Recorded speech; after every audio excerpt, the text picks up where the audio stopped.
Friends, ladies and gentlemen, brothers and sisters, Assalamu alaikum wa rahmatullahi wa barakatuh, and a very pleasant and warm good morning to one and all.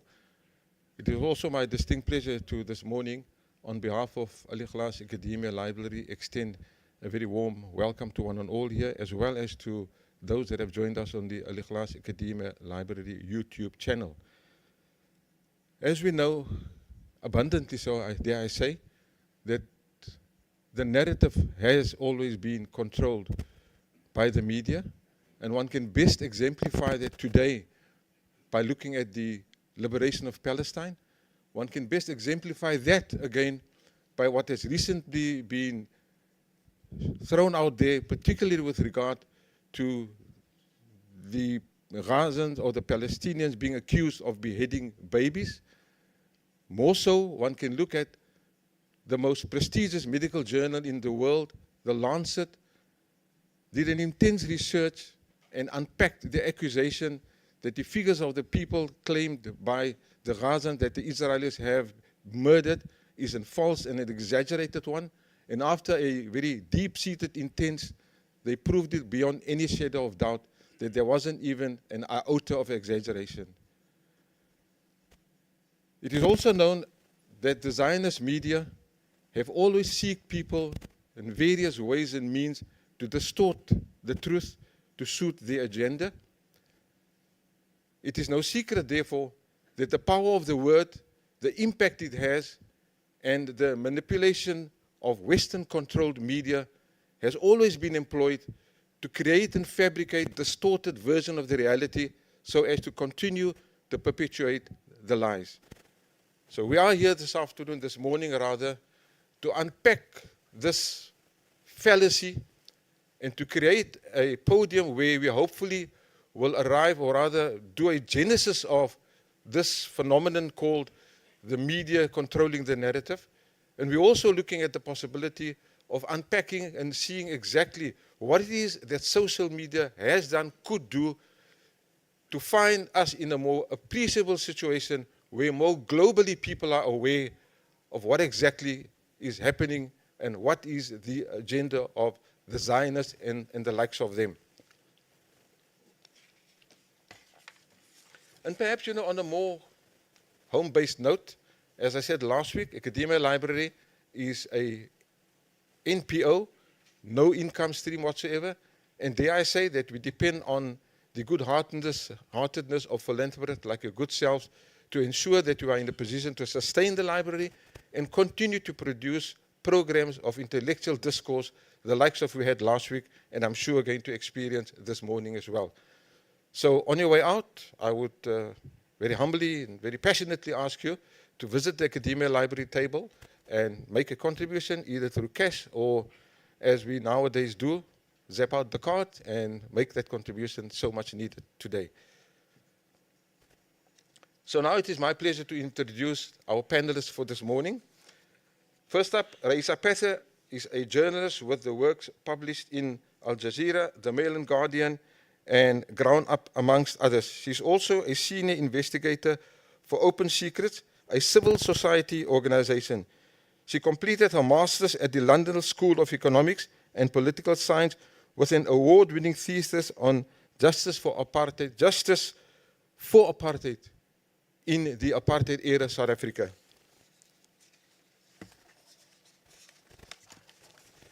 I ask you to put your hands together for Raisa Pether.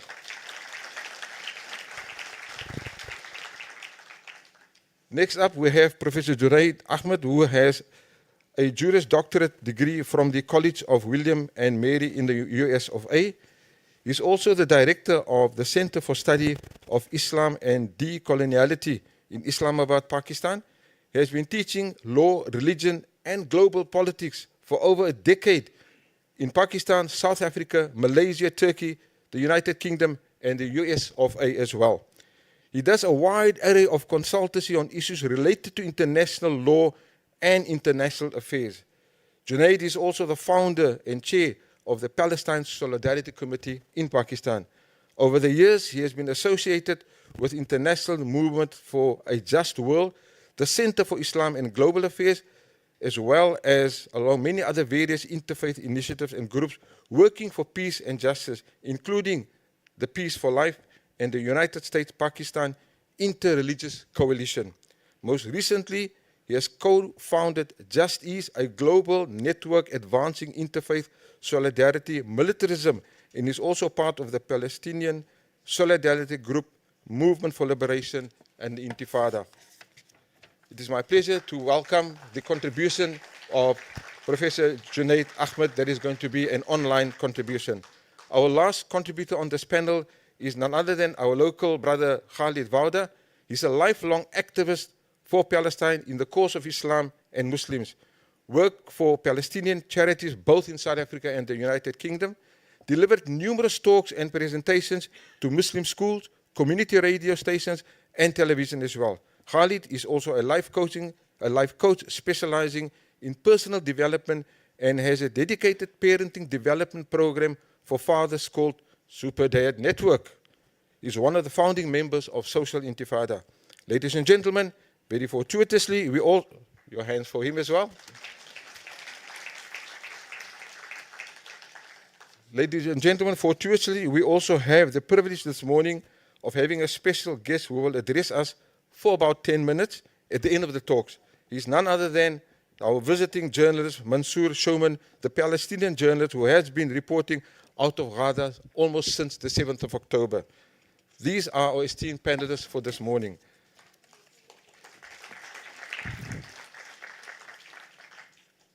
Our anchor today is our own local, none other than Khadija David, a seasoned journalist. She has a repertoire of being both a producer and a presenter on Radio 76 and has the dubious distinction of being on the flotilla in 2010 that was attacked by the Zionist military in the Mediterranean offshore Gaza. Ladies and gentlemen, it is the mettle of a committed person with resilience that today she is one of the presenters, or rather the anchor, for today's panel discussion. It is now my pleasure to hand you over to the lady in resilience, Khadija David. Shukran, Dr. Parker.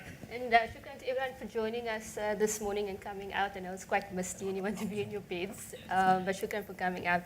I think today's topic is particularly important, and especially in terms of presenting the truth. And the truth, I think, for many people feel that it is subjective, but it's not in the case, especially in the case of Palestine and Zionism, and in the face of the Zionist propaganda machine that we are dealing with at the moment. So for us as journalists, it's very important to present that truth to the world. But we do find that there are some among us who are not doing that. And I think that's one of the things that we will be discussing today. So I'm going to hand over to our panel. We'll start off here with Khalid Wouda, activist and social media specialist as well. Shukran so much for joining us. Jazakallah khair. Jazakallah khair. Assalamu alaikum to everyone. A'udhu billahi minash shaitanir rajim. Bismillahir rahmanir rahim. Alhamdulillah rabbil alameen. Wassalatu wassalamu ala rasulillah. With an introduction, I just want to set aside a few definitions. So, as Oxford defines language as being the principal method of human communication consisting of words used in a structured and conventional way and conveyed by speech, writing, or gesture. Media language is defined as the different aspects of media that communicate meaning to an audience. And these could be written, visual, these could be oral or nonverbal. Television uses a combination of all of these to convey meaning. Language is generally directed at an intended audience. So think of political campaign messages being directed at adults in a language that speaks to adults, as an example. And then you have media linguistics, which focuses on the use of language in the media and is crucial for understanding how the media broadcasts language ideologies and is able to either strengthen representation of a minority or maintain representation of a dominant language. There are three media linguistics theories that have developed over time. I'm going to touch on two of them, but focus on just one. So you have something called hyperreality, which is the concept of blending reality and representation. So there's no clear distinction between reality and fiction. You often find this in movies. You have also intertextuality, which is the idea that no text is purely original. Instead, the meaning of media text is influenced by texts that have come before them. And relevant to our discussion today is binary opposition, which proposes that most media narratives contain opposites, a contrast between pairs. So, for example, on and off, left to right. These are often used for propaganda purposes in the media. So what it does is it creates a biased view, and it persuades the audience to pick a side either way. Language can change how we see the world by affecting how we think and how we talk. It can also subtly change our beliefs without us realizing it. This is seen in things like propaganda and stereotypes. It's important to understand that language shapes our understanding of things, even if we don't notice it. When language is used to persuade many people, it often needs to be so subtle that people don't realize that they're being influenced. So here's a thought for the audience. As you have your views on the world, ask yourself how many of those views have been shaped by media language. So keep these concepts in mind as we discuss some specific instances of language being used in the genocide in Gaza. You would recall in February, 6-year-old Hind Rajab was trapped in a car with her relatives and family who was savagely gunned down by the Israeli occupation forces. A conversation with the Palestinian Red Crescent Society went viral. The recording went viral because she stayed there for up to 3 hours waiting for a rescue ambulance. When the emergency services were finally given access to the scene, they were also shot at and killed. Hind was found among the murdered. This was reported, the headline in the New York Times was, "Missing 6-year-old and rescue team found dead in Gaza." The CNN, their headline ran, 5-year-old Palestinian girl found dead after being trapped in a car with dead relatives. Notice the passive language here. How do you just find a 5-year-old dead? How do you find a child just automatically dead? The second incident, and we're all very familiar with this example, is that of the 40 beheaded babies. Despite the lack of evidence, the allegations of the 40 babies were reported by The Independent, CNN, Fox News, and the New York Post. Even Genocide Joe implied that he'd seen pictures of dismembered babies on the 7th of October, and the White House had to backtrack on this, saying that no, he'd actually seen a report and he hadn't seen images. What are some of the other examples of language that is used specifically when it comes to Muslims, Arabs, Palestinians? Killed versus died. Militants or terrorists versus soldiers. It's always the Hamas-run health ministry. Israel has a right to defend itself, while Hamas are using civilians in Gaza as human shields. So, mainstream media bias is becoming much more pronounced. And compared to previous invasions and massacres carried out in Gaza and the West Bank, more questions are being asked and forcing difficult situations within the public in general and media circles specifically. And this is largely due to the highest recorded number of journalists murdered ever, as well as the individual correspondents on the ground who've been sharing images and videos with the rest of the world. So journalists at the BBC were understood to have objected to the broadcaster's framing of the war in Gaza. While the BBC has used words such as massacre and slaughter and atrocities when describing Hamas's operations on October the 7th, it has refrained from describing Israel's bombardment of Gaza in a similarly negative way. Experts and journalists who spoke to Al Jazeera said that the systematic bias in favor of Israel is irreparably damaging the credibility of news agencies considered mainstream in the eyes of Arabs and others. Western correspondents have gone to Israel, where they've reported extensively on the grief of Israeli families. But Israel has not allowed foreign journalists into Gaza, which means they are deliberately omitting the most important side of the story. And in one of the most damning reports, The Intercept collected more than 1,000 articles from the 3 leading publications in the US, the New York Times, the Washington Post, and the LA Times. They collected articles about Israel's war in Gaza, and they tallied up the usages of certain key terms and the context in which they were used. And these tallies reveal the gross imbalance in the way Israeli and pro-Israeli figures are reported compared to Palestinian and pro-Palestinian voices. So they looked at 3 specific areas. Firstly, the disproportionate coverage of deaths. For every 2 Palestinian deaths, Palestinians are mentioned once. For every Israeli death, Israelis are mentioned 8 times. Secondly, the slaughter of Israelis, not Palestinians. The use of the word slaughter. Highly emotive terms for the killing of civilians like slaughter, massacre, horrific, were reserved almost exclusively for Israelis who were killed rather than the other way around. And lastly, children and journalists. Only 2 headlines out of 1,100 news articles in the study mentioned the word children related to children from Gaza. Now compare this to the sympathetic stories that were highlighting the plight of children during the first 6 weeks of the war in Ukraine. With CNN specifically, according to accounts from around 6 staff members in multiple newsrooms and more than a dozen internal memos and emails which are obtained by The Guardian, daily news decisions are shaped by a flow of directives from the CNN headquarters in Atlanta. And they've set strict guidelines on coverage, specifically here. So they include tight restrictions on quoting Hamas and reporting other Palestinian perspectives, while Israeli government statements are taken at face value. In addition, every story on the conflict must be cleared by the Jerusalem Bureau before broadcast or publication. So 2 examples here. A former Israeli intelligence official, Rami Igra, asserted on CNN that the entire Palestinian population of Gaza could be considered combatants.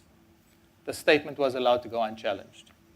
David Lindsay, the senior director of news standards and practices, issued a directive early in November, effectively barring the reporting of most Hamas statements, characterizing them as inflammatory rhetoric and propaganda. And then in December, we had the incident with more than 1,500 journalists from dozens of US news organizations who signed an open letter protesting Western media's coverage of Israel's atrocities against Palestinians since the 7th of October. Condemning Israel's targeted killing of reporters in Gaza and criticizing Western media bias, they wrote that newsrooms are, quote, accountable for dehumanizing rhetoric that has served to justify the ethnic cleansing of Palestinians, undermine Palestinian, Arab, and Muslim perspectives, and have invoked inflammatory language that reinforces Islamophobic and racist tropes. So there are 3 categories of bias in the media. 1 is terminology and framing, which we've discussed. 2 is the media bias in the sources.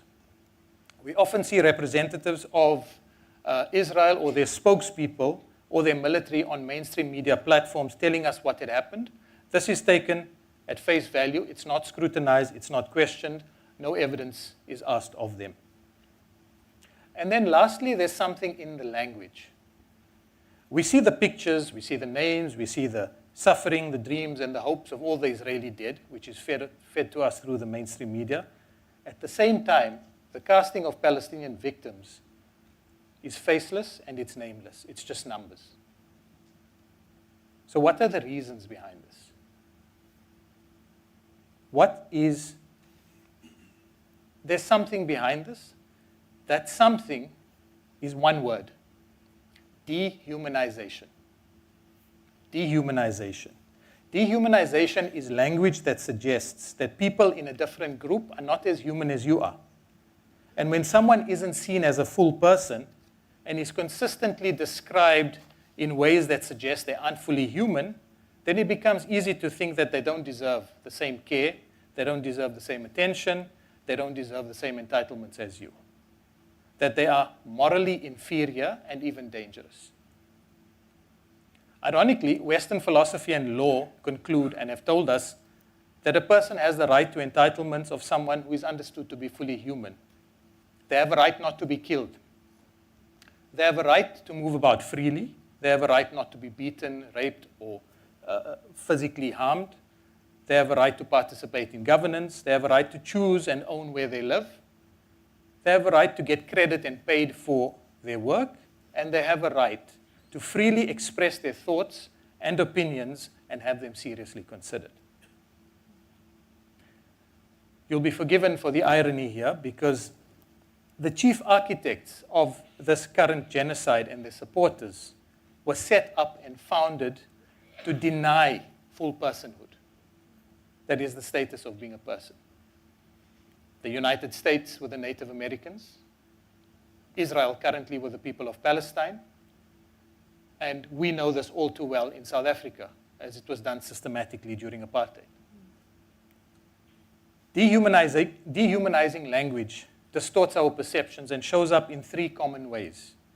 Firstly, when it's describing the other side in an armed conflict or political conflict. And this includes occupation and colonization, and it includes terms, again, the language here, like savages or animals or monsters or barbarian, and terms like body count and collateral damage. Dehumanization also includes not listing casualties on the other side when tallying up deaths, as well as avoiding the straightforward use of the word children. Secondly, it shows up when describing members of another race or ethnicity. And they are really ugly words here. I don't want to repeat some of them.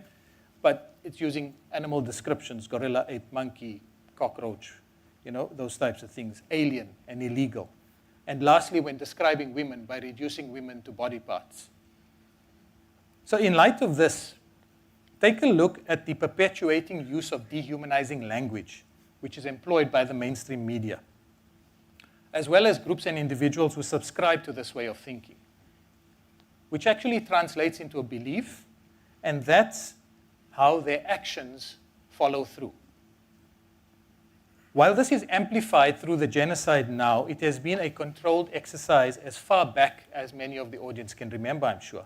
Think of, for example, the portrayal of Arabs and Muslims in Hollywood from the 60s to the 90s. What image pops into your mind?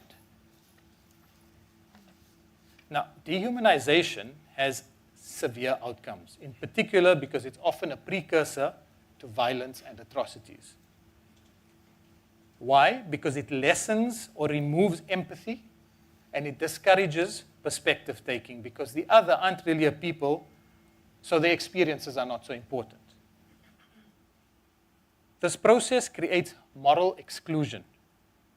So when a group is seen as inferior or evil, based on the characteristics of either ethnicity or religion or gender or ideology, etc., as a result, they are no longer considered worthy of moral consideration.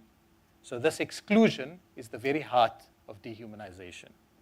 In history, we have the Holocaust. The Nazis described the Jews as subhuman.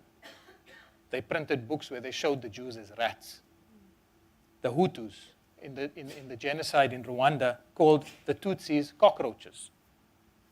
The massacre in Bosnia in the 90s, the Serbs called the Bosnians aliens. Between the 80s and the 90s in the US, young black men were called super predators. There was a lot of spate of violence taking place in America, and politicians used this to stoke fear amongst the public. And currently, you've got the hate speech that's being perpetuated by the ruling BJP party in India against the Muslims. What guides us as believers is that we have to apply the justice of Islam without negative language. So someone who is guilty of a legal infringement is just that. They're guilty of a legal infringement. They don't need to be dehumanized. This is not a practice within our deen. And a reminder for myself and the audience and those watching online, watch out for the lazy slide into dehumanization for yourself and people around you. How many of us use or know of family members or friends who use dehumanizing language? This is in direct contradiction to the values of the faith we profess to follow. Israel and its proponents have used dehumanization via unsubstantiated reports to manufacture support for the genocide. And they got Western media to focus on the 40 beheaded babies and the systematic gang rape allegations. And immediately thereafter, the world was horrified, and that was justified for them to go into Gaza and cause destruction levels not seen before since the World War. So your role in varying capacities is to disrupt the language of dehumanization strongly, very, very strongly, in whichever circles you reside, be it verbally, social media, your pen, all of them are important. Mainstream media are not free media. What do I mean by this? They are corporations that are owned by extremely wealthy and powerful individuals or groups. And their policies are determined by agendas and finances. I'll cite 3 examples. With the BBC, the director of flagship shows at the BBC went to work at the largest Israeli lobby in the UK. A former IDF spokesman was working as a director at the BBC. The Minister for Culture in the UK, Lucy Fraser, who's directly in charge of the BBC, interned at the Ministry of Justice in Israel before becoming the minister. The Associated Press, repeatedly backing up Israeli claims. In 2022, you're probably familiar with the incident where 5 children were gunned down by Israeli forces as they went to visit their grandparents' graves. The Associated Press backed up the Israeli claim that it was a misfired rocket. The 3 journalists who were responsible for that article also have a history of working for the Times of Israel. And the Times of Israel is run by David Horowitz, who is a former Israeli soldier. And it's owned by someone called Seth Klarman, who funds illegal settlements and also funds the Democrats in the US. Incidentally, the same thing happened with the Associated Press report on the Al-Ahli Hospital, which was also published by the Times of Israel. So as I'm concluding, I want to focus on kind of the disruptor to the mainstream media. 2023 is the year that the mainstream has lost its grip on people. Social media has come and completely crashed the control that mainstream media has, and this has been, in fact, admitted by a former hardline member of the Shin Bet, the Israeli Secret Service, in an interview with Mark Lamont Hill on Al Jazeera, where he was quoted as saying, "We are losing the war of ideas." Apart from mentioning the journalists who signed the open letter about media bias, the information-hungry global public have access to more media outlets now than ever before. Many independent media channels have created a space for voices in the digital space. And this is a space for marginalized and oppressed populations to voice their stories and their opinions. Polls are showing shifting sympathy towards Palestinians and away from Israel. And this is among countries that have been historical allies of the apartheid regime.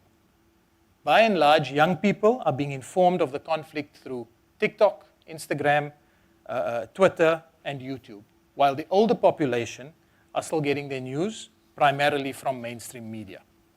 Most of the sources that we're seeing on the ground in Gaza are on social media, whether it's journalists or whether it's just ordinary people who are filming. We're also seeing highly informed podcasts that educate their audiences on information and viewpoints that the mainstream media would not readily air. Social media does have some shortcomings, and it must be kept in mind. So people who have more resources and clout and leverage do have the upper hand in social media. We've seen a huge number of ads on YouTube and on Google that are sponsored by the Israeli government. We've seen attempts by some of the companies to shadow ban accounts, to curtail the use of certain words or phrases or hashtags, and in fact, the removal of content and removal of some big accounts by social media companies. We've also been seeing disinformation. Some of it is just by people who don't know, who are very emotional, and they're sharing whatever they see. Some is intentional disinformation and manipulation. and these are by actors and by governments. We've seen incidents with the Israeli military posting things and then deleting it. For example, the bombing of the Al-Ahli hospital. They immediately deleted the Twitter post thereafter. We also saw the incident of the alleged nurse in Al-Shifa hospital who was running for fear of her life, saying that there are Hamas people in the building. It was later discovered she's an Israeli actress. However, social media companies and their business models, they're built on algorithms. So what happens is they feed you based on your engagement. And the algorithms reward content based on the response once you've posted it. So when you post a piece of content on social media, it sends it to a sample of your followers. And based on the response that you get from those followers, if it's a decent interaction, it will send it out then to a larger audience. And this is the bread and butter for social media, because then they've got you they can sell you to the advertisers, people who advertise on their platforms. So the more engagement you get, maybe the more likes you get, the more followers you get, this can then be sold to a potential advertiser, a business, a company who are using the social media platforms. The objective on social media is to keep you online for as long as possible. And I'm sure we're all guilty of that it's just one more video, it's just one more reel, and you just keep on going. So for this reason, they cannot remove and they cannot delete every single account. And they cannot do this to every single content piece. This would essentially be destroying their own business. Make no mistake, though, the collective power of every single individual who has been either creating content, resharing content, retweeting, commenting, engaging with other content, and posting on the big platforms of Instagram, TikTok, Twitter, and YouTube, this collective has been directly responsible for the protests that you see on the streets of major Western cities, something that has been unheard of before. They have been directly responsible for the sustained boycott campaign that has seen companies like McDonald's and Starbucks posting losses of millions of dollars. They have been directly responsible for the pressure being exerted on politicians who leech between the voting public and their donors. They have been directly responsible for the Israeli government going directly to Meta. Meta is the holding company that owns Instagram, Facebook, and WhatsApp. They went to them directly, and they went to TikTok to get them to ban narratives of pro-Palestine content. So, brothers and sisters, as difficult as it is to view the images and videos of our injured and our deceased, please continue. Please continue. Because algorithms can be manipulated, and you know what, the content creators are extremely quick on their feet. They're always finding ways around, getting their content out. Companies like Meta and the others are between a rock and a hard place. And our aim, as the public, through whichever level you interact with social media, our aim should be to keep them there. Jazakallah khair.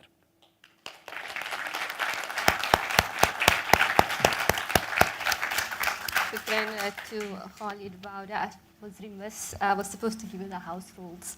So can you please switch your phones off or put them on silent? And there will be a Q&A session after our panel. One thing you mentioned there, when I think it just made me think of not to be a passive consumer of content, and to actually activate your critical thinking, which I think is important when you're engaging with that content. As you said, we saw people going out into the streets. So shukran so much for your contribution. We're going to turn now to Raisa Pather, a freelance journalist. Shukran so much for joining us. Your 20 minutes starts now. I just want to check that everybody can hear me. Everybody okay? Yes. No? No, I don't think sound. Is the mic on by any chance? Can hear you now. Is it now on? Hello? Okay. Okay, good. Let me just fix it. Yeah, I think that's better. Okay. Okay, so first of all, good morning. Assalamu alaikum. I know it's Ramadan and all of us are fasting, so I'm really grateful for all of you for coming on a Sunday morning. And I think Cape Town has been amazing in terms of solidarity for Palestine, and this is just a testament to that. I think Khalid actually did a fantastic job covering a lot of the issues at play. But the one thing I want to kind of name today is that I think a lot of us are very angry about the way that the media in the US and Europe have covered or failed to cover the genocide in Gaza. We thought by now that things would be better because we have a long history, and it turns out that we were wrong. The work of journalists like Mansour Shuman, who I'm so grateful is here today alive, Bisan Odwa, Hind Kadari, and many others, has shown a light on the impunity with which Western media outlets have spread Israeli propaganda. Throughout this horrific period, there has been a popular slogan among activists in oppressed communities across the world. They say that Palestine is freeing us. This isn't just happening in activist communities. In journalism, many of us journalists have witnessed the racism, the lack of care and humanity our Western colleagues have shown to Palestinians. We have seen how they share falsehoods about what is happening in Gaza, favoring the Israeli narrative. In contrast, Mansour and other journalists have shown us the truth. They have unveiled the depraved violence of the Israeli forces against innocent civilians in Palestine. In doing so, they have also revealed how systems of power and race continue to dominate newsrooms.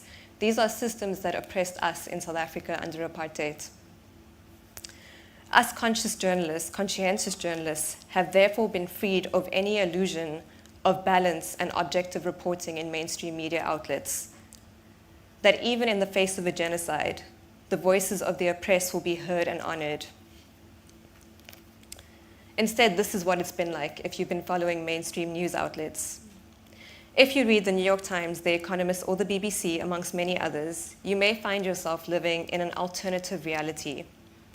In this world, Hamas is the cause of everything wrong. They have killed everybody. They have done everything wrong, while Israel is simply acting in self-defense. Of course, the IDF has to stop food from entering Gaza. The carrots and water are Hamas weapons. What else could it be? It's ludicrous, right? But this is how Western media outlets have been reporting on the aid blockade. They say that there might be some legitimate threat. And where do they get this from? They get this from Israeli sources. But it is a war crime to withhold aid from civilians. And yet, for some reason, they don't really talk about that. It's been a period where delusions and propaganda have become acceptable in media reporting. But this is the truth. More than 32,000 Palestinians have been killed by Israel since October 7th. Mansour shared with us that 25,000 Palestinian children are now orphans. 25,000 Palestinian children have lost their parents. The killings haven't stopped. In fact, since the latest Israeli siege on Al-Shifa earlier this week, they have only intensified and worsened. The New York Times headlines have themselves become the news since the genocide started. And I think that this is encouraging because it means that we are speaking back to power and that we are recognizing the falsehoods of these headlines. Khalid did a great job talking about some of the headlines. But the really shocking thing is that all of us have access to the violence that is happening in Gaza. We see it every day on our cell phones, thanks to the courageous journalists in Palestine. Yet, there's very experienced journalists at the New York Times have covered these events, offering some hard-hitting and nail-biting headlines. Some of their headlines include this winning wedding headline, which says, "Lives ended in Gaza." That's it. The lives were just ended. The article is written, it was published on the 4th of March, and it's written exactly as you would expect from the headline. People just simply died in a war. Nobody killed them. They just died. There's no mention of Israel's war crimes or of its indiscriminate violence against civilians. The New York Times, however, does quote Israeli sources to say that some of these deaths, at least a few thousand, were of Hamas fighters, as if to justify this high death toll. There's no quote attributed to any Palestinian journalists, or sources on the ground in Gaza. Khalid spoke to some of this, about the sourcing and how there is this bias in sourcing in media outlets in the West. Reports like this are not journalism. It is information warfare, propaganda waged with devastating effects. When Israel first stormed Al-Shifa hospital, they said it was Hamas's headquarters. They used this as an excuse to storm a hospital, which is a war crime. But the propaganda was repeated so effectively that Mansour Shoman shared with us that Palestinians began to believe that there were Hamas operatives in the hospital. That's how effective it is. Israel then tried to show evidence that Hamas was in the hospital. They showed photos of what they said were a list of Arab names of Hamas fighters and of a tunnel. The tunnel, it turns out, was actually an elevator shaft, and the list of Arabic names was just a calendar of surgical procedures. The striking thing for me is how stupid this is, if I can say that. Like, it's incredibly silly the way that they've done this propaganda, because all they would have had to have done, if you put your, like, as a devil's advocate, they would have just had to have gotten a translator, an Arab translator, to put together a list of names, but they didn't even do that. The worst thing about this is that Western news outlets continue to rely on Israeli sources, government sources, for information. They do this while ignoring Palestinian journalists on the ground, like Mansour, who's just joined us. They ignore the voices of Palestinian journalists on the ground and instead continue to turn towards Israeli sources, despite that these sources have lied and continually spread propaganda. This is a double standard. Khalid spoke to us about the Intercept and a study that they did. I want to also share some of the information that was in that article, which thankfully Khalid did not talk about, leaving me to still say it. The Intercept also looked at particular words, right, that the LA Times, the Washington Post, and the New York Times used in relation to the atrocities in Gaza, and how they describe these atrocities compared to how they spoke about them in Palestine. What it revealed was that the New York Times, the Washington Post, and the LA Times could barely bring themselves to describe what was happening in Palestine as horrific. In fact, when they talked about the violence in Israel, they used the word horrific 38 times. But when they spoke about it in Palestine, they only used the word horrific 4 times. It's not horrific for them. When they talk about massacres or the mass killings, they only use the word massacre predominantly in Israel. It's disturbing, to say the least. There have been mass killings in Palestine, yet there have only been 4 occasions when the LA Times, the Washington Post, and the New York Times have used the word massacre to describe the killings in Palestine. When they talk about the deaths of Israelis, they use the word massacre 120 times. It makes no sense, right? So then why is this happening? I think Khalid gave us some reasons. But for me, it's astonishing because if I have access to the videos being streamed on my phone, then surely these journalists in America and Europe have the same access. Probably they have more access than I do. We must also remember that in South Africa, we have colleagues who work at Reuters. Reuters journalists were amongst the first to be killed in Lebanon. Our colleagues here are mourning the death of their colleagues, but Reuters barely said a word to say that Israel was responsible for these killings. So far, only Al Jazeera has consistently said that Israel is responsible. It's slowly changing, but it shouldn't have taken this long. So what is it? Are these news outlets blind? Is the Israeli Hasbara that effective? Or is there something more sinister at play? One possible explanation is that the Zionists have weaponized anti-Semitism. Anybody who criticizes Israel is defamed as anti-Semitic. In newsrooms, there is a very real fear of being called anti-Semitic. In fact, I think that they are more afraid of being called anti-Semitic than they are of being called racist. Anecdotally, there has been evidence that journalists have been silenced from reporting on the genocide in Gaza, or even referring to it as a genocide. US anchor Mehdi Hassan lost his show on MSNBC for his vocal criticism and truth-telling of Israel's assault on Gaza. He now had to start his own media platform. And it was nice. At least he got to interview Naledi Pandor, which was really great as one of his first shows. Added to this, there is a long history of bias in media reporting on Palestine in the US. Several academic studies have shown persistent bias when media outlets in the US reported on the first Palestinian Intifada between 1987 to 1993 and the second Intifada between 2000 to 2005. These studies showed that the US media emphasized the Israeli deaths even though more Palestinians had been killed. So what am I trying to say here? I use the word bias, but honestly, I want to use the word racism. There is racism that has been ingrained in these newsrooms for decades. It is systemic, and it shows a failure of newsrooms to eradicate legacies of racism against oppressed communities. These oppressed communities are you and I. They are all of us all over the world, which is why we say Palestine is freeing us. Palestine is showing us the truth. Despite the popular tide turning against Israel, these powerful institutions, including the media, are still protecting this pariah apartheid state. The irony and hypocrisy is that they tell us we must uphold standards of objectivity and balance, and yet they favor the Israeli narrative. They use it all the time at the expense of the Palestinians. This is one of the most important things that I want to share with you today. This is not just a Western media problem. South Africa has a history of apartheid. It perhaps brings us closer more than anybody else in the world to the Palestinian struggle. But our own news outlets have been disappointing. At the end of last year, the Daily Maverick ran a poll on the Villain of the Year for 2023. It asked readers to vote from a list of names for the Villain of the Year. 817 readers chose Benjamin Netanyahu, while 428 chose Hamas leader Mohammed Deif. The DM editors, seeking balance, decided to make Deif and Netanyahu the villains of the year, going against their own reader poll. A wave of social media backlash followed, but there was no apology from the Daily Maverick. There was no change to the article, and they didn't even acknowledge the criticism.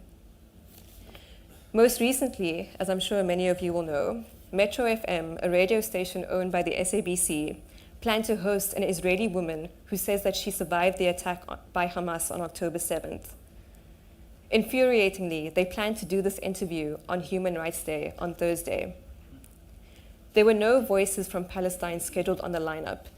And what is even more concerning is that the producers at Metro FM could easily have looked at this woman's social media platforms to see the Israeli propaganda, which she blatantly spreads based on untruths.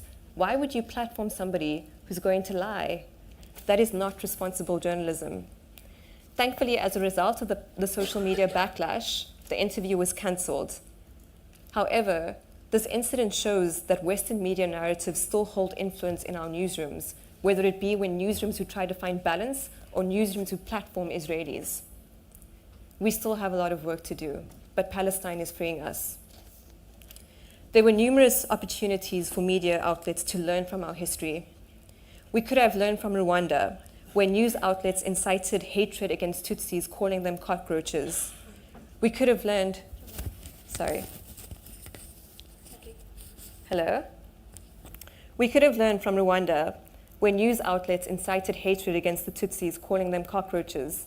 We could have learned from our own history of apartheid, where newspapers relied on apartheid police reports to report on the atrocities in townships and in detention. Imagine, they used police reports, apartheid police reports, to talk about what was happening in townships. We could have learned from the US media reporting on the fake weapons of mass destruction, which were used to justify the US invasion into Iraq.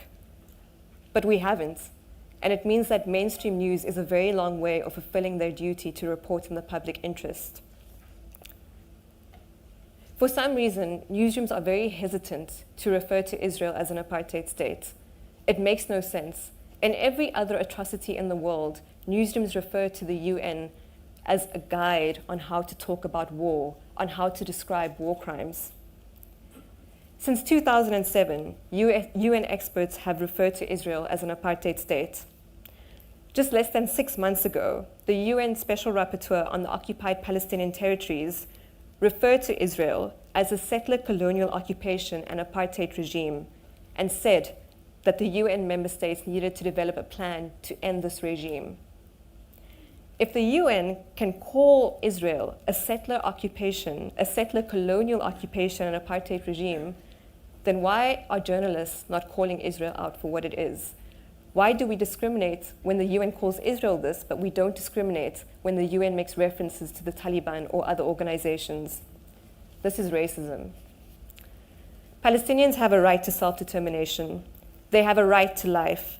It is our job as journalists to work in the public interest, which includes the interest of oppressed communities. The journalists in Palestine are the best of us. Their humanity and commitment to truth-telling is unworldly.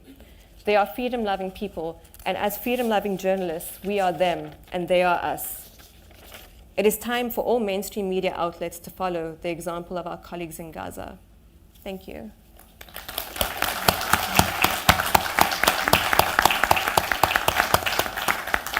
Really makes you think about what is balance and what is truth. And I think that's one of the things that we are dealing with here. We're going to turn now to our international guest, that is Professor Junaid Ahmed. He's a specialist in geopolitics. He'll be coming up on the screen.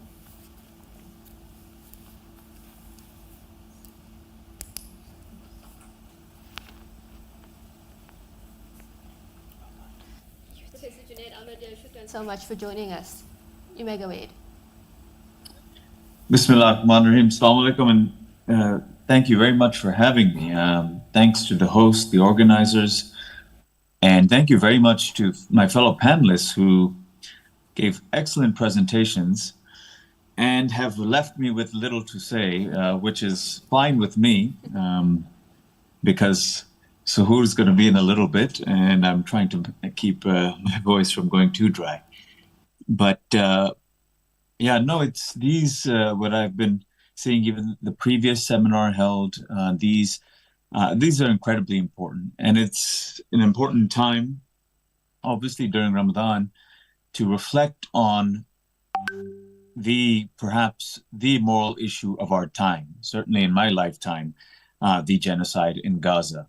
And take this time to not only reflect about our own lives, but how our lives are so intricately related and connected to other lives being lived, being killed, being murdered, specifically in the situation, obviously, in Palestine and in Gaza, but all sites of oppression in our neo-colonial world order, be it in Kashmir, be it in other areas, be it with African Americans in the United States, certainly the indigenous peoples all over the world that have been slaughtered by settler colonialism.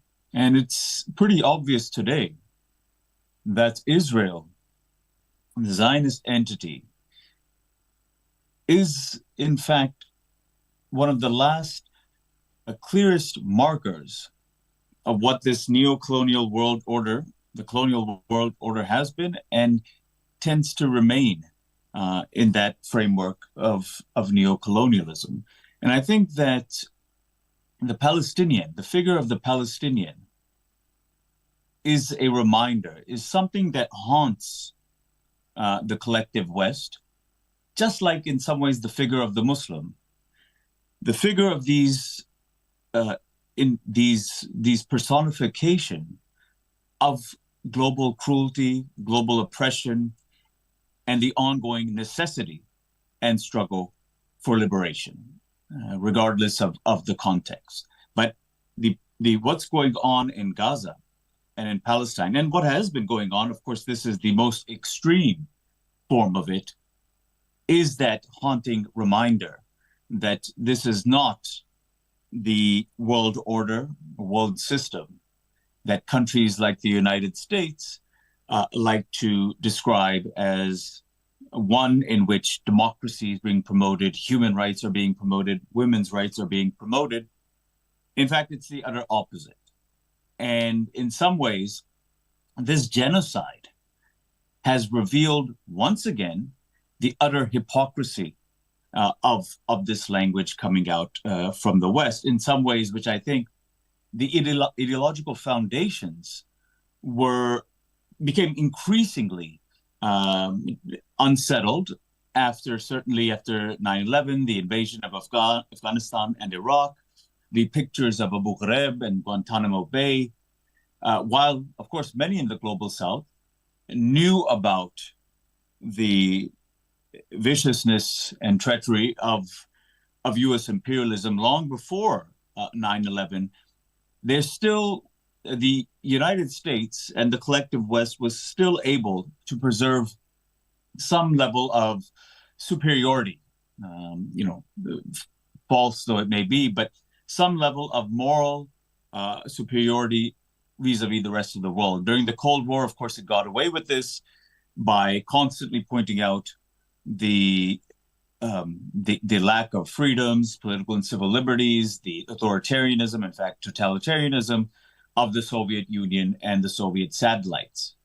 And as we all know far too well, after the Cold War, the figure of the Muslim, throughout the world, whether inside these countries or in the larger Muslim majority world itself, became the target of a renewed, rekindled, what you can say, an Islamophobic Orientalism, in which there was significant projection.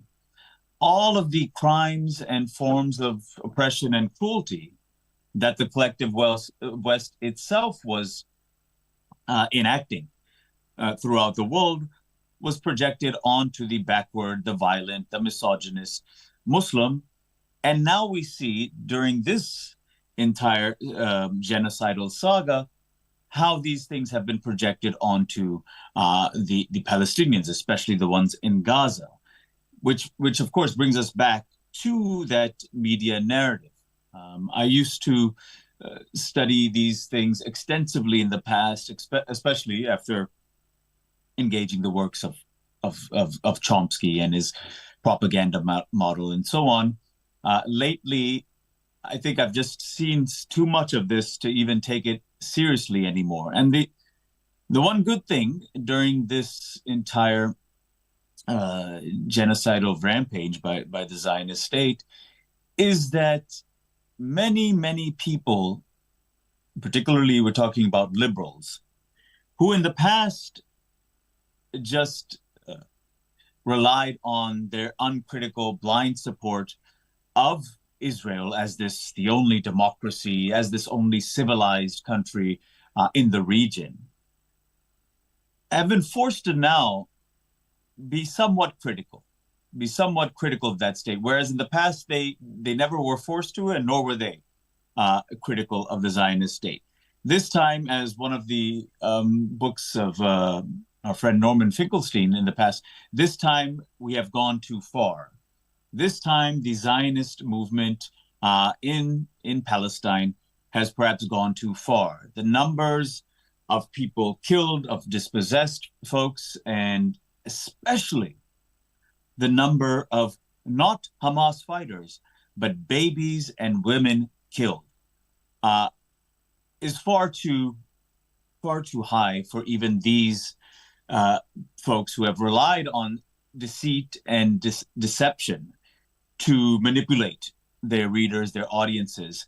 They're unable to do that quite effectively this time. And yes, one of the, of course, important reasons is this has been kind of a live feed genocide taking place in front of us, both in terms of the social media angle, as well as something like Al Jazeera, which if you juxtapose with many of these media outlets in the United States, in the West, is just, it's on a different level, and it has given coverage to this, again, ongoing live feed genocide very effectively. And that these Western mainstream outlets have had to constantly react and respond. Again, the standard practice of trying to conceal what's going on, try to give it a narrative which again places the blame, the culpability on the oppressed people themselves, on Hamas and the resistance factions inside the occupied territories, rather than the genocidal Zionist state that has now killed over 32,000 people and displaced hundreds of thousands, and is continuing unabated in this vicious assault on the people of Gaza. So I think that what has post-October 7th period has done is that it has made it very difficult then for our traditional liberal Zionists in the West, within Israel, throughout the world, to continue that uncritical, blind narrative of Israel as the victim, Israel as the nation which is trying to continue to civilize these savages that they have to deal with. That, in some ways, could not hold any longer.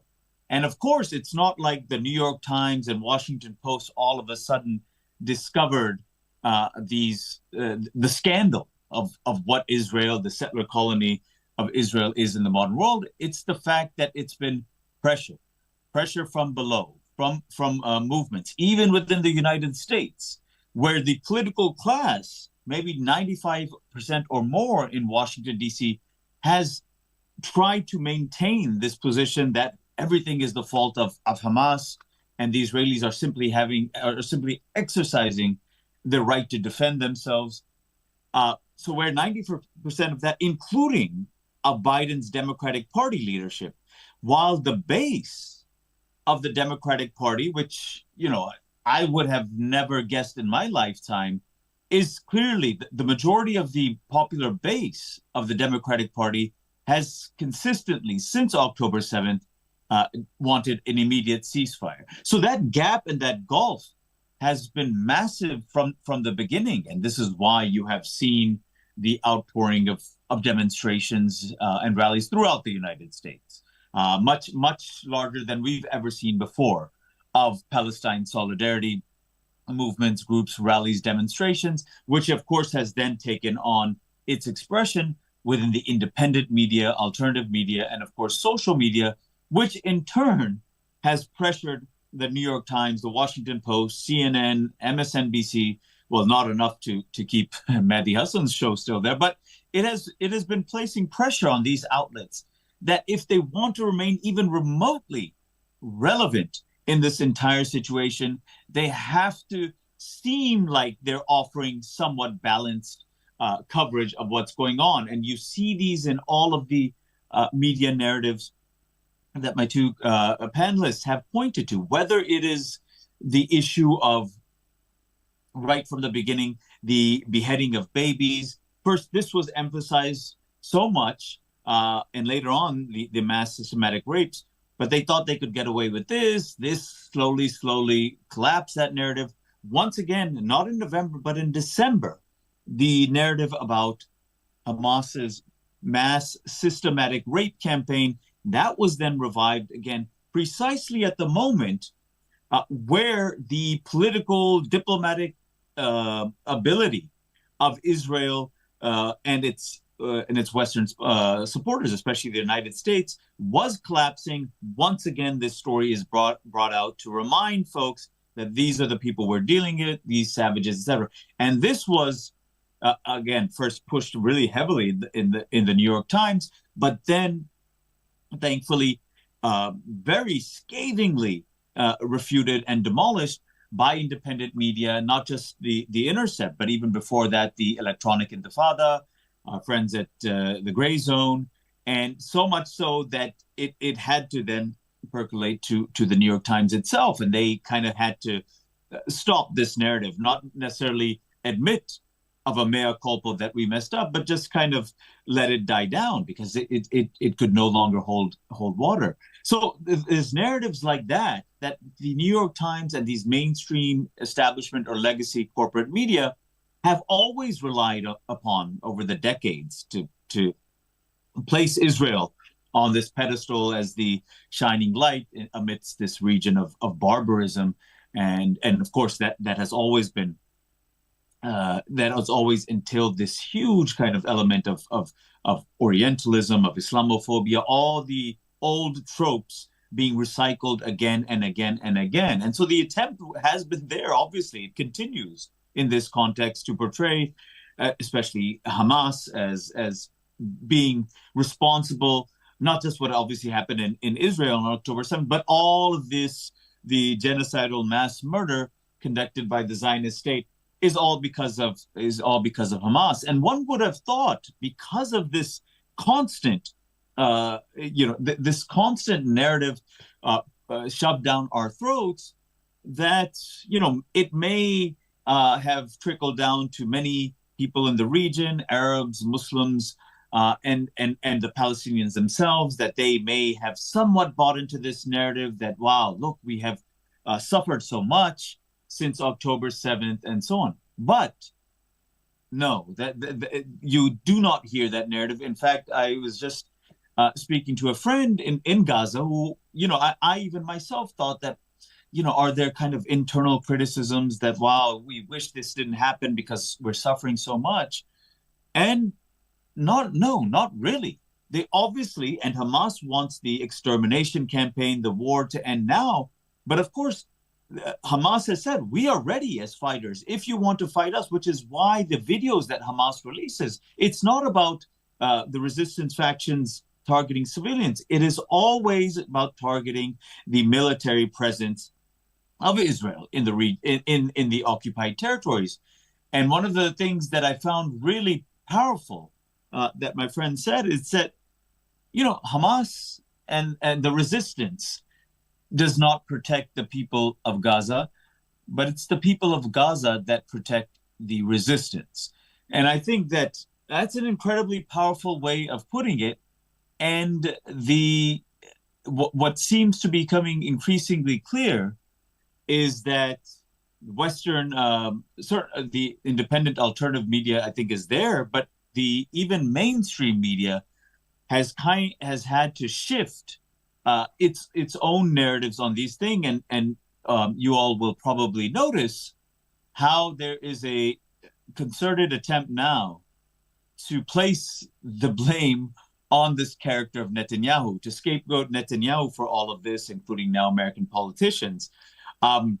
Perhaps it's a useful first step, but of course we have to be incredibly wary about placing on trial this one individual rather than Zionist settler colonialism since 1948 and prior, which has always had the seeds of this the genocide, the ethnic cleansing that it's always been undertaking since its birth, actually even before its birth, and what we obviously call the ongoing Nakba, right? The ongoing catastrophe, the ethnic cleansing, and now the very forceful genocide that's taking place. So I think I want to wrap up by saying that while this horrific episode has affected all of us in such a palpable way, that it's awakening the conscience of many people who didn't focus on this.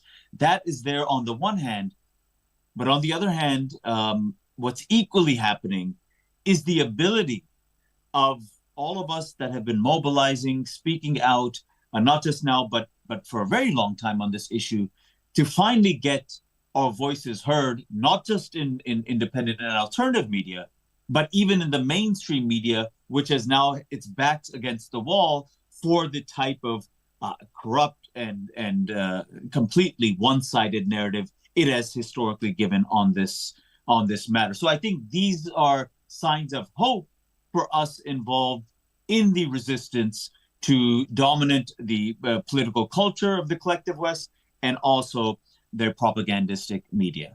Let me leave it there. Thank you very much.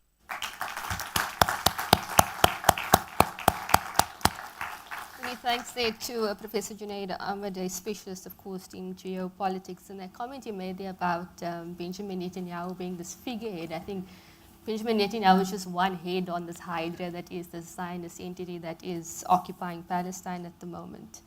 There's also that concern around, and I think maybe this will come up in the questions session afterwards, but I wanted to ask it now. When do we let go of that validity of the corporate media? Because we've been criticizing them in this panel and generally, but when do we let go and say, you are not my source anymore? And I think in that way almost force them to change how they approach their coverage, particularly on issues of Palestine. But I want to turn now to a Palestinian journalist, Mansour Shuman. Shukran so much for joining us. We're honored to have you here. He will be addressing us now.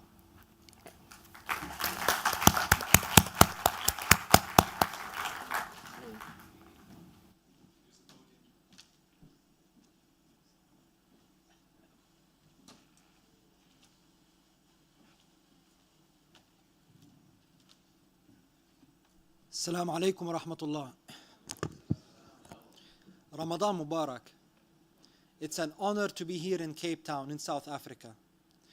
I was now supposed to be back at my job at the Big Four consulting firm in Doha, Qatar.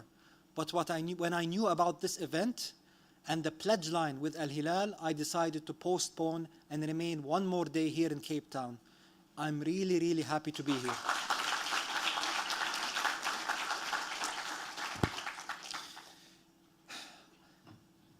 It is important to note that for many Palestinians, English is not their first language.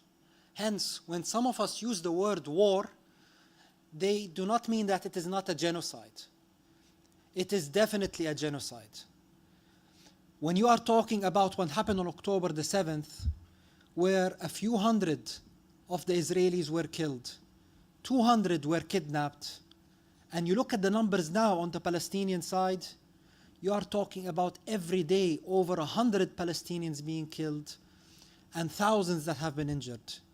You are talking about 100,000 either injured or killed versus less than 500 who have been injured or have been kidnapped. Please remember that on the Israeli side, we have thousands of Palestinian political prisoners, women, children, and men. Please remember that we have 2.3 million displaced Palestinians right now in Gaza. Please remember that in addition to that, this did not start on October the 7th. This started many, many decades ago. We are talking about an apartheid state that has existed for many, many decades. We are talking about millions of refugees across the world. I am from Jerusalem. The last time I was there was in 2009. I was taken into custody as a political prisoner, put into solitary confinement, gone through their very, very humiliating investigative process in Beit Tikfa, and placed in prison, in Asqalan prison. After that, I was told you cannot go back to Jerusalem. Your blue book is revoked. Hence, I decided to go back to Gaza after traveling around the world and stay there together with my family, with my wife, with my 5 children, and we've been living there for the last 2 years. This is my story with regards to how I got involved with the media and with journalism. My education is in engineering, is in business administration. I've been working for 18 years doing work in supply chain management, digital transformation, and strategic performance management. My current job right now, I got offered before the war in the Middle East, in Doha, in Qatar. However, when offered, the war had started, and I decided to continue to postpone accepting that offer to ensure that we do our message down on the ground, down in Gaza. So what happened there? After 1 week of the war, a friend who worked in journalism called me up and said, Mansour, the Zionist propaganda is very strong, especially in the English language, especially in different Western media outlets. We heard that you can speak English well, that you understand the Western mentality. Can you come and help us?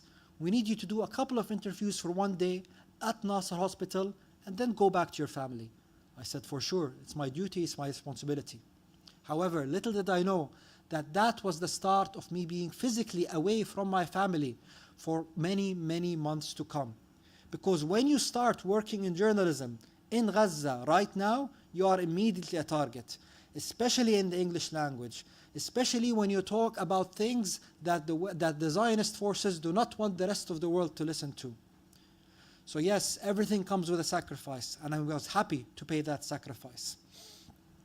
It started with an interview with Al Jazeera English, and it ended with over 85 different live and recorded interviews with over 20 different channels around the world, including 7 with Fox News, which is a well-known Zionist channel. And to what your guest said, they have to show that they are balanced given the atrocities that the Zionists are committing. Hence, they found that yes, we need to put Palestinian voices there on the microphone, even if it went against our interests.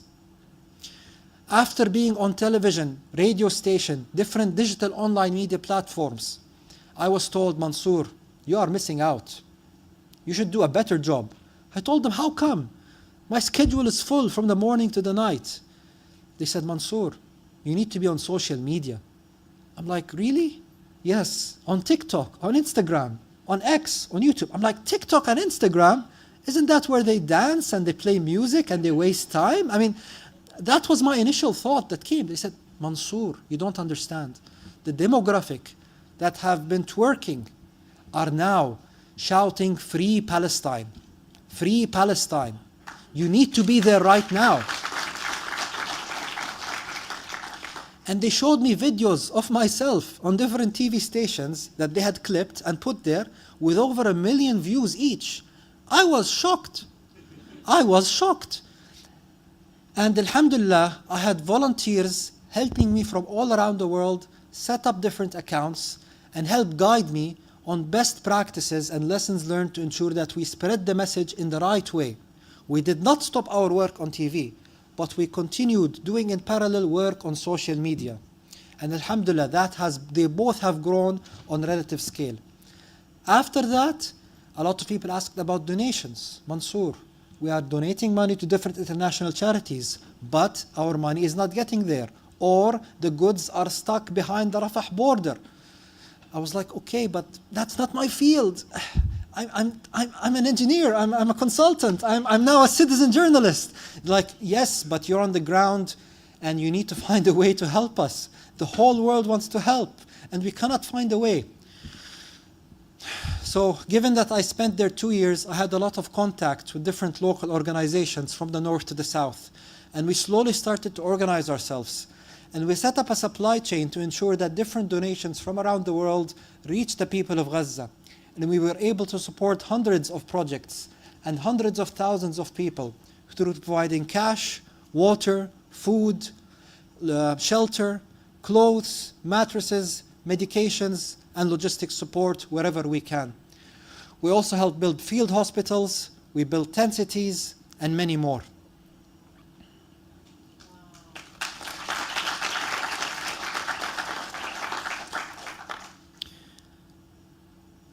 I never wanted to leave Gaza. Despite all the challenges, there was a sense of peace and tranquility that I have never imagined before. After 6 months of going what the people there are going through, any society would have been disrupted. Remember, we have no police, no government officials, no judiciary system. However, despite all of that, the biggest miracle was that the people are still clinging to their faith, knowing that they are on the right side of history, knowing that their fight is not a fight only for the people of Gaza or the people of Palestine, but they are at the tip of the spear, fighting for values on behalf of all free people of this world.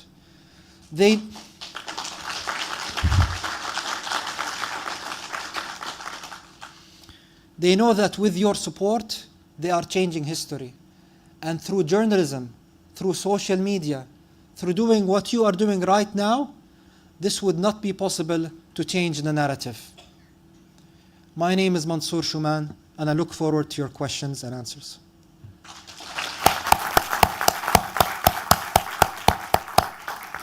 Thanks so much to Mansour. And I was on social media this week, of course. There's a content producer, Subir Taha. He's a Palestinian Philippine American, and he said Palestinians are not voiceless. The world has just not been listening.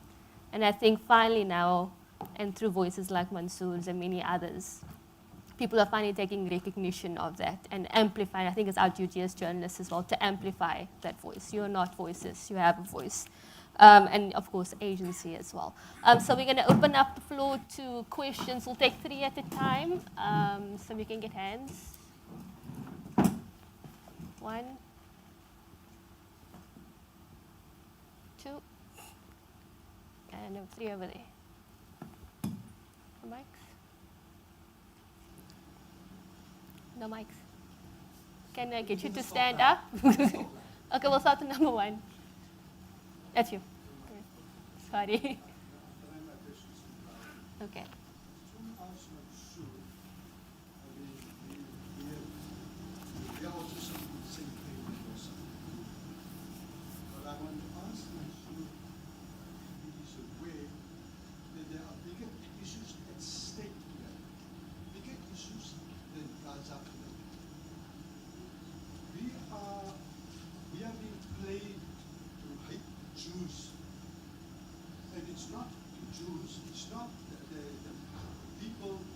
say our Nabi will be crucified at the time when he went to Medina. It is not those people. Those people that is there, it is the pagans. They are the offspring of the Khazars. Pagans, they are all pagans there. They are not Jews. So I would ask what is there a possibility that we can perhaps change the word Jew to the Khazars so that people can be made aware about the people that is behind the destruction of our moral values? Thank you, brother. That's a great question. When I refer to them as Zionists, because that's what they call themselves, and that's the ideology that they take upon them.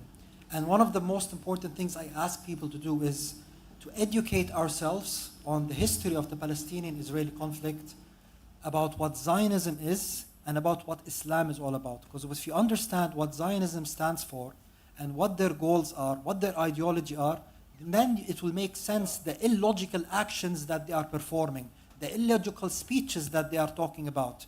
And we also want to act from a source of educated stance, not just from what we see on media and feel emotional from. No, we need to work from a source of an educated stance. Hence, it is very important, I think, like you said, to talk about them as Zionists, not as Jews.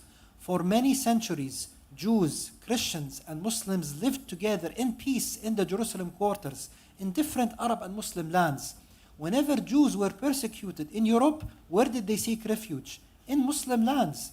When Umar al-Khattab, the second Caliph, came into Jerusalem and was given the keys of the city by the priests there, they were told that you were the one that we saw in our books, the righteous one who we were going to give the keys. And even Umar al-Khattab went inside and saw that the Christians had expelled all the Jews from the city. What did he say? He said, this is not the righteous act. And he sent missionaries out to bring these Jewish families back and live in Jerusalem. It was never an issue between Jews and Muslims. Never an issue. The problem is with Zionism, as you rightly said.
Council for the South African Jewish Board of Deputies was about 20 people. 3 senior counsel, 5 junior counsel, and a string of attorneys. So you can really see the imbalance in what one faces. And this pressure remains, even though that case got withdrawn because the radio's legal team essentially smashed the case of the 4 key witnesses of this Jewish Board of Deputies. It was intense to live in that period and have to face that kind of pressure, and that pressure has not disappeared. So I want people to understand that there's a local context, that Zionist pressure exists here within South Africa, and a station like Radio 786 is always going to be under pressure. And so we need to appreciate that the radio requires the support continuously to be able to withstand that pressure. But I'd like you to interface that with the issue of ownership. One last comment, I would want to refer you to the work of Professor Norman Duncan. He's a former professor at UWC. He did his PhD on racism, and he published an article on public violence. And it's very interesting. It was public violence in the 1980s, and for me it's a sense of deja vu when listening to you, Khalid and Raisa, about the way in which the media reports about Palestine it's exactly the same way that the apartheid media reported about public violence in South Africa. And it's interesting paper, I'm willing to share that with you, and you can see the parallel between what happened in South Africa and the reporting that's taking place in terms of Palestine. Jazakallah khair for that and the insight. That's highly appreciated. So one of the issues we face, like the example you mentioned with Radio 786, is the pockets of the enemy are very deep. So they don't mind, getting embroiled in legal cases that will go on and on and on and on, eventually hoping to drain you. They know they don't have a valid case, but they're willing to drain you dry financially. We faced a similar issue when I was working in the UK at Interpel. It's the leading Palestinian charity in Europe. And they were locked in a dispute with the equivalent of the Board of Deputies in the UK, which took many years. They won the case. They won the case eventually, and the Board of Deputies had to publicly apologize to Interpel. They had to pay the legal costs. But I think what's important here is the courage to stand up to them, number one, and number two, for the Muslim community to rally around that organization, whether it's media, charity, whoever they might be, rally around them and give them the support that they need, because we're up against people who have very, very deep pockets. And secondly, just something Raisa also mentioned about weaponizing anti-Semitism to the point where it's deemed more dangerous than racism. And this is something that's causing fear for people in those workspaces.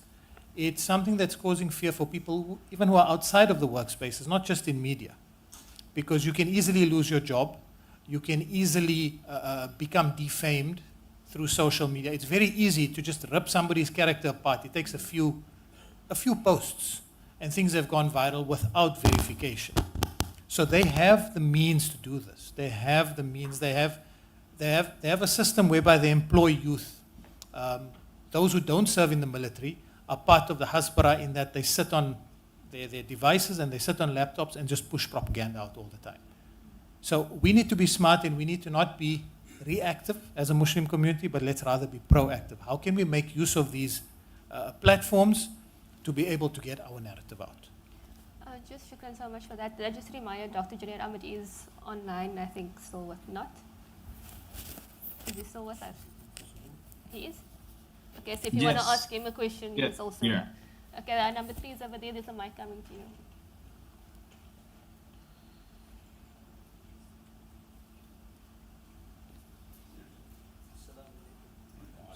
A question for Khalid and for Raisa. I'm deeply disappointed at the content of the coverage of the genocide on SABC. I'm basically a radio person. I divide my time between SAFM and Radio 786, with apologies to Khadija.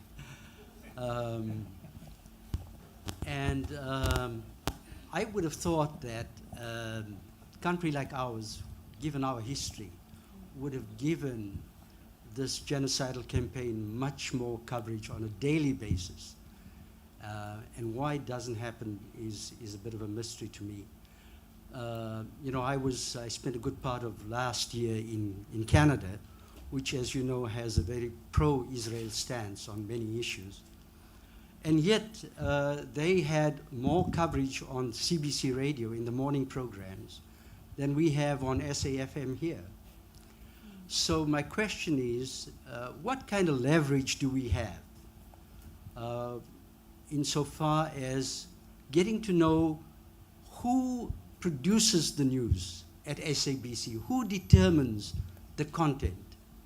And can that be some kind of a public forum that would involve people like us, just the ordinary public, as well as organizations that perhaps some of you represent, where we can get them to account to us why we don't get coverage? I would expect us to have coverage like on a daily basis on exactly what is happening in Gaza. Thank you. Raisa, you can take it in and we'll end with the Khalid. I think that's a great question, and it's also a little bit confusing because the South African state has taken quite a strong stance on the issue of what is happening. They call it a genocide. We've been very strong, and so it's confusing as to why the state-owned media isn't as strong as the state is, because generally, even though we encourage our state-owned media to be independent, there's always an expectation that in some way they want to follow the line of the state. I think, from my experience anecdotally, I think there is a big fear in South African newsrooms about being labeled as anti-Semitic. I think journalists are afraid of losing their jobs. And I think that even if they covered the genocide, they're worried that they would be pulled off the story if they were too strong in saying that this is a genocide and the Israelis are perpetrating it. So I think there are a lot of journalists who want to do it, but there's some kind of systemic culture where they feel like there's an expectation that they can't. I find that the Mail and Guardian has been quite good in some ways, because they've had very good opinion pieces, they haven't blocked anything. And in some ways, I don't know so much about SABC, but in terms of the online media and the newspapers, slowly this tide seems to be turning, because before the ICJ case, it was a lot stronger, this attempt to be balanced. Whereas after we went to the ICJ, it seems to have loosened up a little bit, but certainly not enough. And I think there's this fear about maintaining this like delusional professional standard of balance, and that if you don't do it, you won't be hired anywhere, you could lose your job. And it's a very precarious climate in the media industry, because if you lose your job, there's no guarantees that somebody will have the resources to hire you. So I think there's a lot of internal fear that's happening, and it's very sad. And what I can say is that it's not a powerless situation. I think if more people posted on social media to say, listen, we want to learn more about Gaza, we want to know more, why aren't you calling it a genocide? I think it will actually have an impact. Because like I said earlier this week, Metro FM cancelled that interview. So they do listen. And it is something that the SABC is investigating, how Metro FM made that decision. So I think, yeah, there's room to still push if we want more news.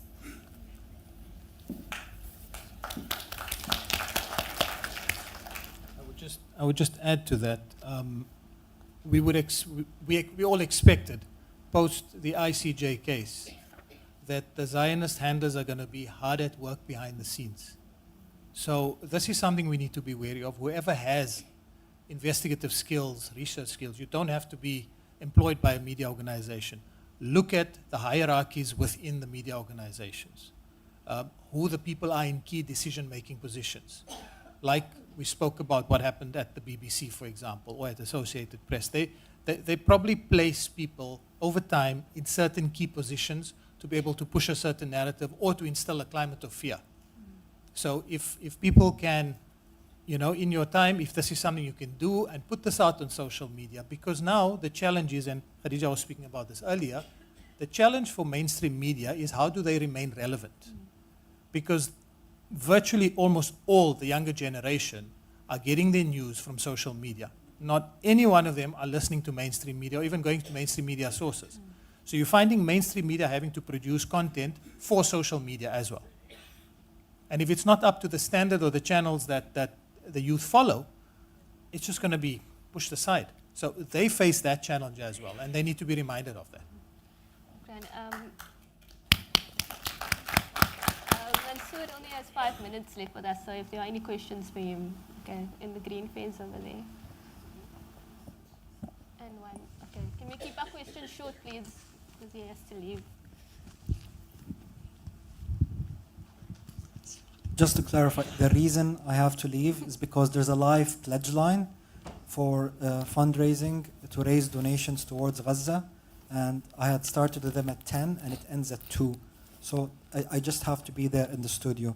I would have loved to stay here and answer all your questions and meet each one of you in person. Assalamu alaikum. This is a question for you, Mansoor. So how do we shift the narrative from that this is certainly from outside of the Muslim community, that this is a Muslim versus, let's call it Jewish issue, to one that actually says, well, no, it's not a Muslim versus Jewish issue. There are significant sort of Palestinian Christian voices that are not necessarily being amplified. We don't actually hear, other than Pastor Mundir Isaac, who so very, very eloquently spoke up and speak up against the oppression, or people of other faiths outside of the Muslim community, and highlight those other views as well.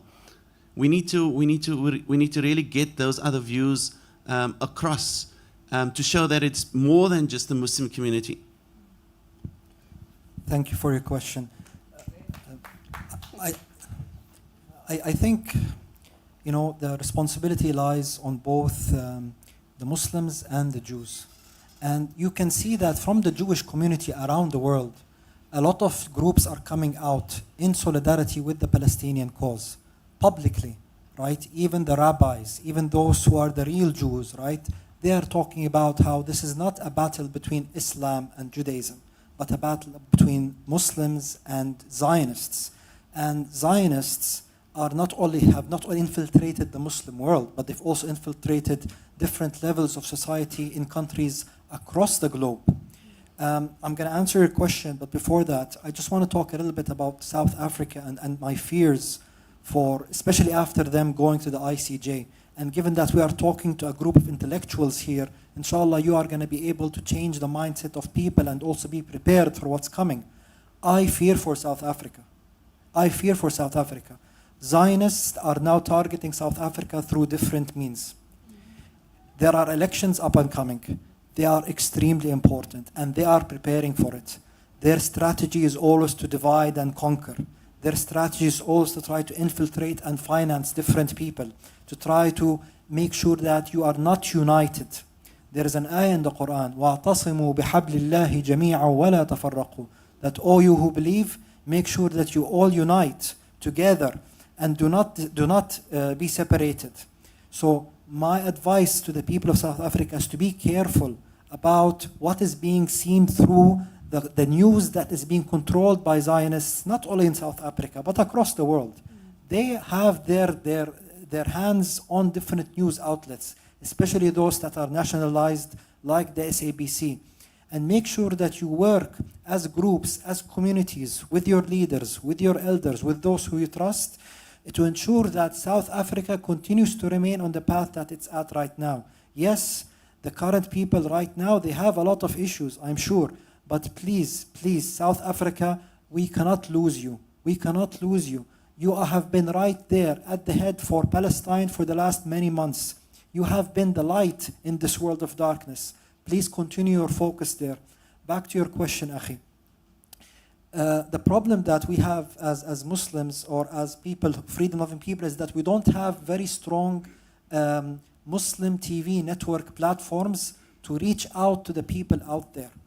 What we are trying to do maybe right now is we have those isolated social media networks or those isolated online TV stations that try to bring out the Muslim narrative. These are isolated and they have, mashallah, a lot of good work there. But in my opinion, the problem needs to be fixed from the root cause. If you cannot put a Muslim solution within a paradigm that is man-made, you have to have a holistic Islamic solution that has a political, economic, social, and media solutions presented for the whole world. And until now, we haven't been able to come with that paradigm, that Muslim paradigm, that Islam is a way of life that carries the solution for everything across all ways of life, including the media. So only when that happens, I think you will see that big shift. But in the meantime, لا يكلف الله نفسا إلا وسعها. We do what we can. We do what we can, and results are with Allah subhanahu wa ta'ala. جزاكم الله خير وبارك الله فيكم.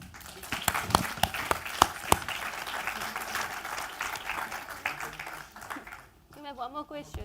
Is that okay? Okay, he has to leave. This is this last question for Mansoor. This lady's up now.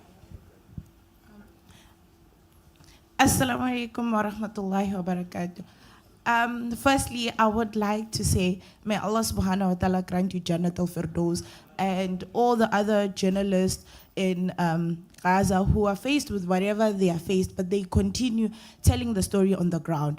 And secondly to that, I'd like to say, for me, it's really painful being a born-free journalist and having to hear all these stories that the elders used to tell about apartheid, but seeing them and hearing them happening in Gaza, it's really painful.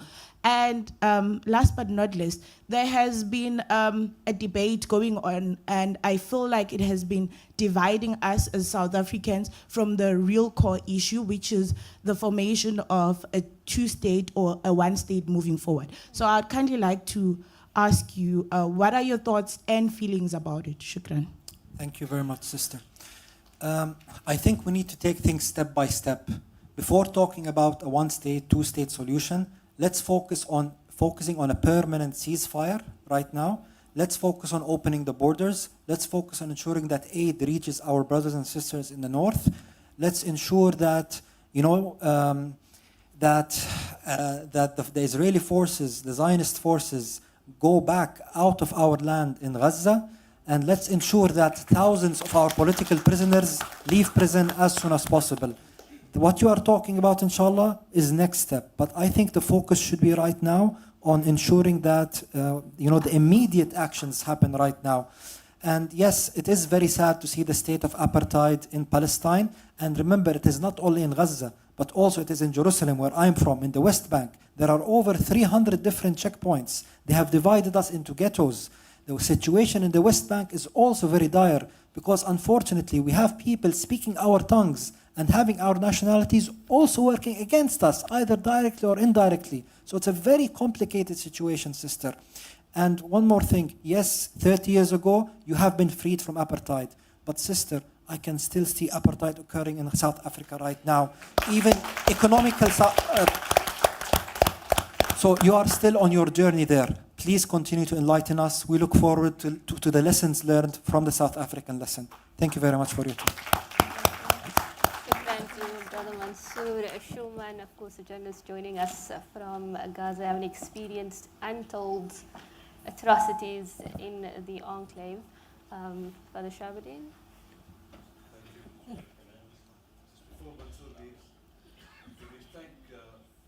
Parker, at very short notice, you allowed us to capture Mansoor. Jazakallah to you. We know that you have a very, very tight schedule, and may Allah bless you, really. It was fantastic that you came. Do we have time for another round of questions, or do you want to? I think we need to wrap up now. We'll just wait for Dr. Parker, but just on behalf of everyone here in academia, shukran to our panel as well, to Raisa and Khalid. Khalid flew all the way down from Joburg to be with us today. Shukran to him, and Professor Junaid, if you're still with us. I hope you're enjoying Zohra. Thank you so much for all your questions as well. It's been really insightful. It's been such a difficult time, and I think for journalists, we struggle really to absorb what is happening. I mean, October 7th happened and we were just thrown into it. And I don't think for us as well, we don't really get that chance to debrief and to recognize our own humanity in all of this. So shukran for this panel as well for helping us to do that. Dr. Elias Parker. Thank you, Khadija. You actually stole my limelight. I was going to do it. Nevertheless, it's quite okay. But once again, we deeply appreciate the contribution by each of the panelists. I think it's been absorbing discussion. It's been extremely illuminating and enlightening.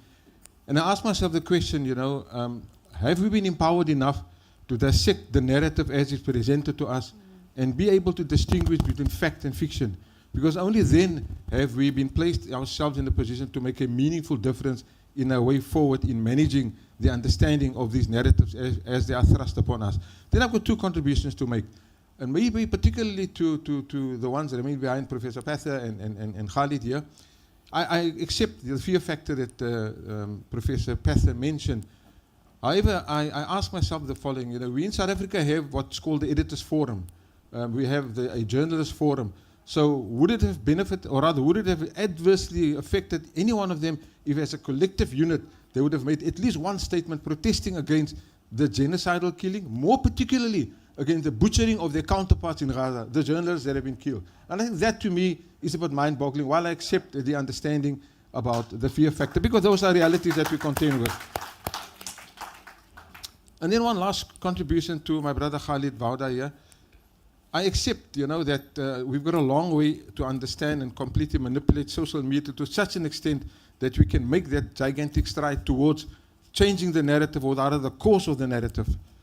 The question I ask myself is the following. If a man can be single-handedly sit behind bars and be completely cut off from the world, use artificial intelligence through social media, win an election in Pakistan to the tune of 80%, do we have the chance, do we have the equity at least, do we have the intellectual capacity, do we have the human resourcefulness to utilize the same mechanism and change the course of events, or the role, or the dear role that the social media is placing in our country? I ask myself that question. I don't know if you've got an answer, Khalid.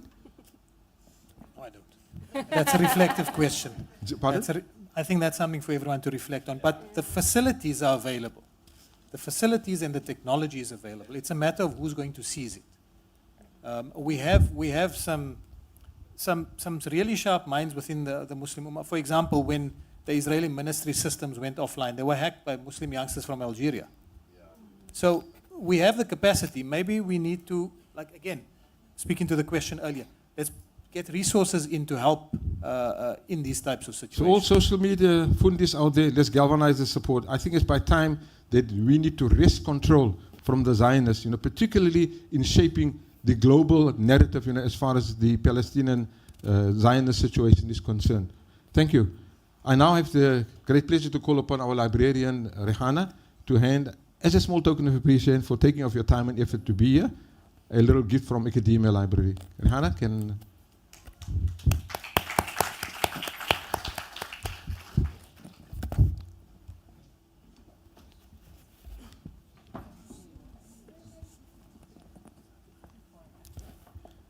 And last but not least, to your good self for being present here today, please accept our most profuse appreciation and gratitude for honoring us here this afternoon with your presence.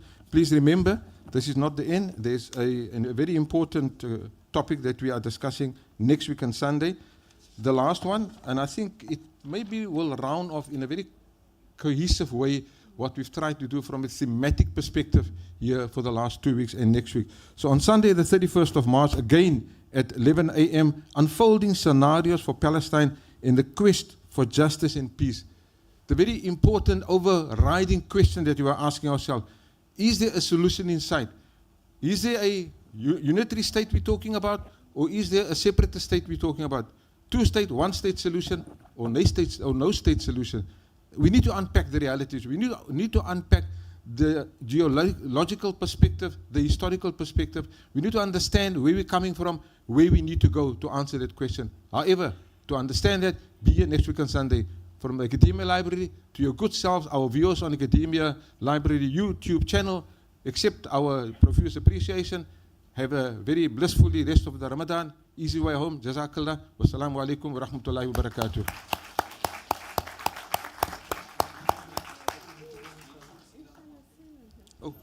Important, can you just bear with me for another half a minute?